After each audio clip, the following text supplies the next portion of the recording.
Situated just a couple thousand feet away from Lake Superior, it's one of the most underrated gems of a college football arena in the country. This thing is called the Superior Dome, and I wouldn't blame you if you didn't know what it was or if you've never seen this thing before. It is where Northern Michigan plays football and is located in the biggest town in the UP, known as Marquette. To be honest, there's not a lot of NFL talent that's probably ever played at the Superior Dome, but in just a couple of days, that could change. Coming out of a small town in the UP, there was a kid who played 8-man football and was one of the best athletes to ever come through the area. Despite how good he was, he decided to put all his eggs into the basketball basket and could never even imagine what would happen to him. He said, quote, "Recently, it's been blowing up a lot. My life has changed. I've flown around to different parts of the country, met cool people, and had awesome experiences. It's surreal. When I played high school football, I played for 2 years on an 8-man team. Just to be at this point and have this opportunity is surreal to me. Just to see Northern Michigan listed alongside the likes of Michigan and Alabama is a very cool experience." Yeah, we're going to be talking about a prospect by the name of Jake Witt. He was a guy who played 8-man football, quit football when he went to college, and now, after an insane pro day, is supposed to get drafted in the 4th to 5th round.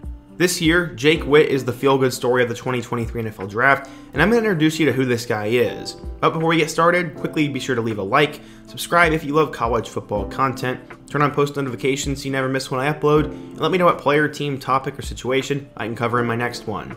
Now, let's get started and talk about the Division II superhuman who's ready to take over the NFL. In order to understand how Witt got to this point, we first need to go back in time. He has a very limited backstory as there wasn't a whole lot of information, but the gist of it is that he grew up in the small town of Bruce Crossing, Michigan, which is located south of Lake Superior by 30 minutes, is east of Duluth by 3 hours, and is also a couple hours away from Green Bay. He came from an extremely small town that didn't even have any football teams, and not even Pee Wee youth leagues. He eventually started to focus mostly on basketball, but he still loved the game of football. He would eventually arrive at Ewan Trout Creek High School, sorry if I butchered that, and ended up playing for their 8-man football team. They did not have enough for a full team, so they had to move down a level. This is pretty common in smaller towns. He ended up playing wide receiver, and actually recorded a pretty decent stat line. He caught 102 passes in 18 games, and was named an all-state player because of it. He wasn't some slouch. But that was not his best sport. In basketball, he was absolutely insane. As a senior, he averaged 27 points and 18 rebounds during his last year, and finished his high school career with over 1,000 points and 1,000 rebounds. Because of that, he was named the Upper Peninsula Mr. Basketball, and he generated interest from schools in both football and basketball. He said, quote, "It came down to Michigan Tech for basketball, Northern Michigan for football, or to take a preferred walk-on spot at Central Michigan. I'm not sure if the PWO was for football or basketball, but I'm going to assume it's football." He ended up deciding to commit to Michigan Tech to continue his basketball dream, and it looked like football was going to be in the rearview mirror. During his 1 year at Michigan Tech, he apparently did pretty well. He had a really bright future with the team, but as a sophomore, he decided to change his major, which in turn meant he would change schools, change his career path, and change the whole trajectory of his life. During that time frame, after not playing sports for a year, he decided he was going to try out for football again in 2020. I mean, why not? What's the worst that could happen?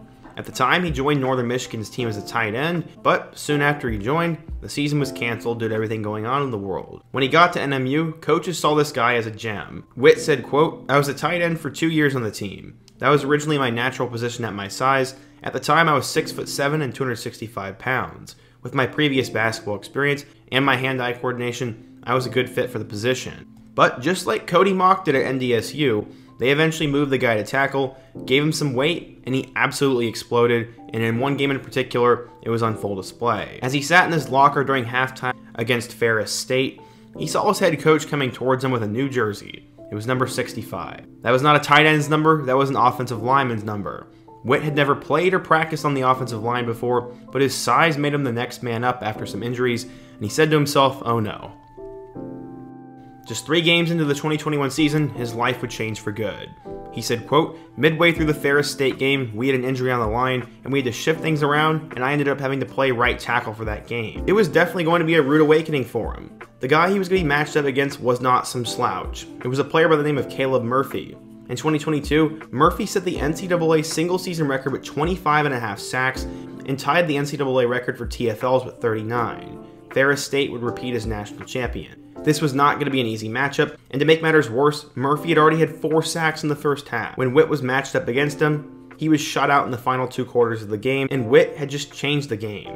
He said, quote, "The film was silly. I looked like a basketball player out there trying to defend someone, and I didn't know what else to do."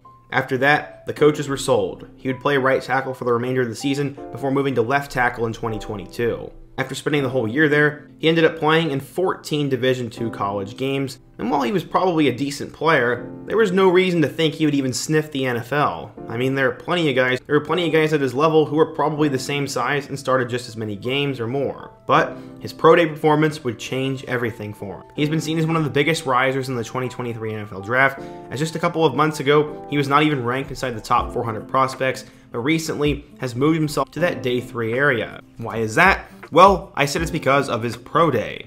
After declaring in December, Witt got to work right away. He trained every single day and focused on the 40-yard dash and all those other minor details that most people may not think are as important. He said he was hitting really hard the first 8 to 10 weeks and then taped it off as he got closer to his pro day, and seemingly it paid off. He ended up having to go to Central Michigan for their pro day because Northern Michigan is by no means an NFL factory, and scouts actually have to approve that process. While he was there, he ended up scoring an insane RAS score. RAS stands for Relative Athletic Score, and he scored a 9.8 out of 10. Out of 1,239 offensive tackles measured since 1987, he ranked 26th. Because of that, he was going to immediately blow up. One scout said, quote, "You can take a look at that RAS score and say, oh, that's really cool.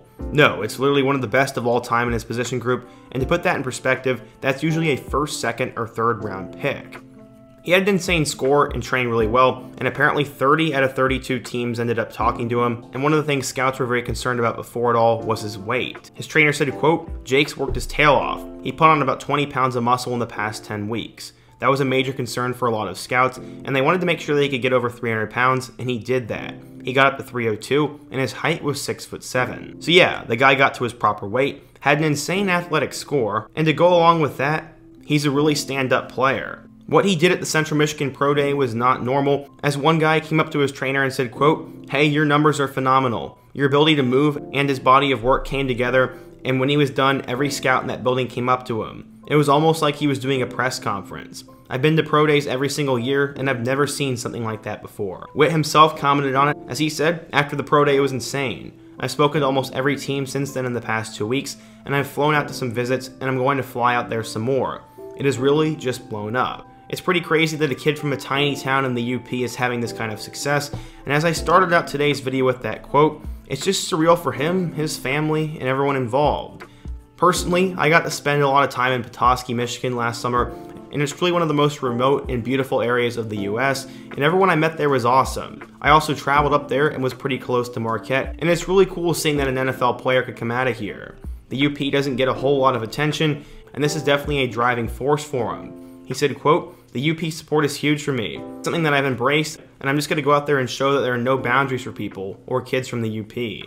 You can set your bar high and achieve what you want to achieve, so I'm going to wear it proudly, and I'm going to embrace it." Yeah, that's how we're going to end today's video, as hopefully this guy hears his name called in the next 2 days, and no matter what, it's an insane story, and you should check out my video about Cody Mock. I hope to see you guys again soon, but until next time, peace.